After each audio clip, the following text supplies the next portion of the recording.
സുഹൃത്തുക്കളെ, എല്ലാവർക്കും സ്വാഗതം. നമ്മൾ ഇന്നൊരു ചരിത്ര കഥയിലേക്കുള്ള യാത്ര തുടങ്ങുകയാണ്.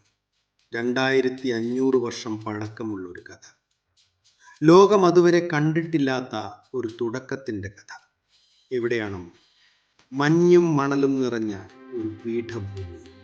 അതെ, ആ രാജ്യത്തിൻ്റെ പേരാണ് പേർഷ്യ. ഇന്ന് നമ്മൾ ഇറാൻ എന്ന് വിളിക്കുന്ന ആ മഹാകലുഷിതമായ രാജ്യം. അന്ന് അവിടെ വലിയ സാമ്രാജ്യങ്ങളുണ്ട്. നമ്മുടെ കഥ തുടങ്ങുന്നത് ഒരു ചെറിയ ഗോത്രമായ പാർസിൽ നിന്ന്. അവിടെ ഒരു ചെറുപ്പക്കാരൻ വളർന്നു വരുന്നുണ്ടായിരുന്നു. പേര് പുരുഷ്. നമ്മൾ സൈറസ് എന്ന് വിളിക്കും. അവൻ്റെ മനസ്സിൽ വലിയ സ്വപ്നങ്ങളുണ്ടായിരുന്നു. അങ്ങനെ ഇരിക്കെ BC-യിലെ 550 ഈ ചെറുപ്പക്കാരൻ സ്വന്തം അമ്മാവനായ മേദിയർക്കെതിരെ നടന്നയിച്ചു. എല്ലാവരും പറഞ്ഞു കാണും, ഈ കുട്ടിക്ക് ഭ്രാന്താണെന്ന്. എന്നാൽ ആ പടയൊരുക്കത്തിൽ സൈറസ് ജയിച്ചു. താൻ ജയിച്ച നഗരത്തിൽ അയാൾ കൂട്ടക്കൊലകൾ നടത്തി ആരെയും ജയിലിലേക്ക് അയച്ചില്ല. പകരം തോറ്റ പടയാളികളോട് പറഞ്ഞു, നിങ്ങളിനി എൻ്റെ സഹോദരങ്ങളാണ്. അങ്ങനെ ലോക ചരിത്രത്തിൽ തന്നെ ആദ്യമായി വിജയിച്ചവർ പരാജിതരായവരെ പോലും ബഹുമാനിക്കുന്നു. മനോഹരമായ നമുക്ക് നിൽക്കുന്നു. സൈറസിനെ പോരാട്ടം അവിടെ തീർന്നില്ല. അദ്ദേഹം പടിഞ്ഞാറോട്ട് പടനയിച്ചു. അവിടെ ലിഡിയ എന്നൊരു സമ്പന്ന രാജ്യമുണ്ടായിരുന്നു. പഴങ്കഥകളിലെ കുബേരനായ ക്രീസസ് രാജാവ്, സ്വർണത്തിൽ കുളിച്ച രാജാവ്. സൈറസ് അവിടെയും വിജയിച്ചു.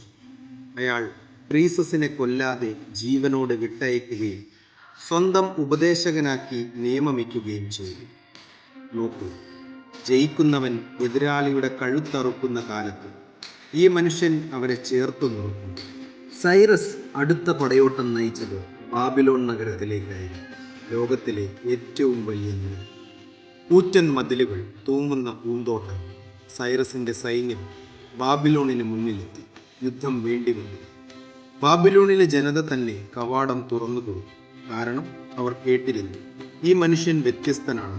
മുൻ രാജാക്കന്മാരുടെ ക്രൂരതയിൽ മടുത്തിരുന്ന അവർ ഒരു മോചകനായിട്ടാണ് സൈറസിനെ.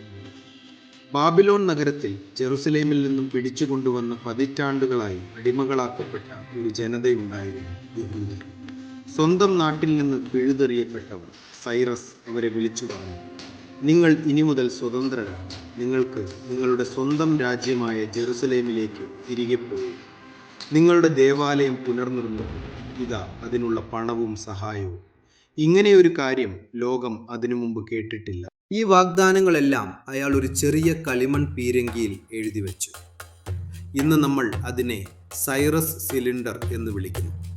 ലോകത്തിലെ ആദ്യത്തെ മനുഷ്യാവകാശ പ്രഖ്യാപനമാണത്. അതിൽ പറയുന്നുണ്ട്, ഞാൻ മതസ്വാതന്ത്ര്യം ഉറപ്പു നൽകുന്നു.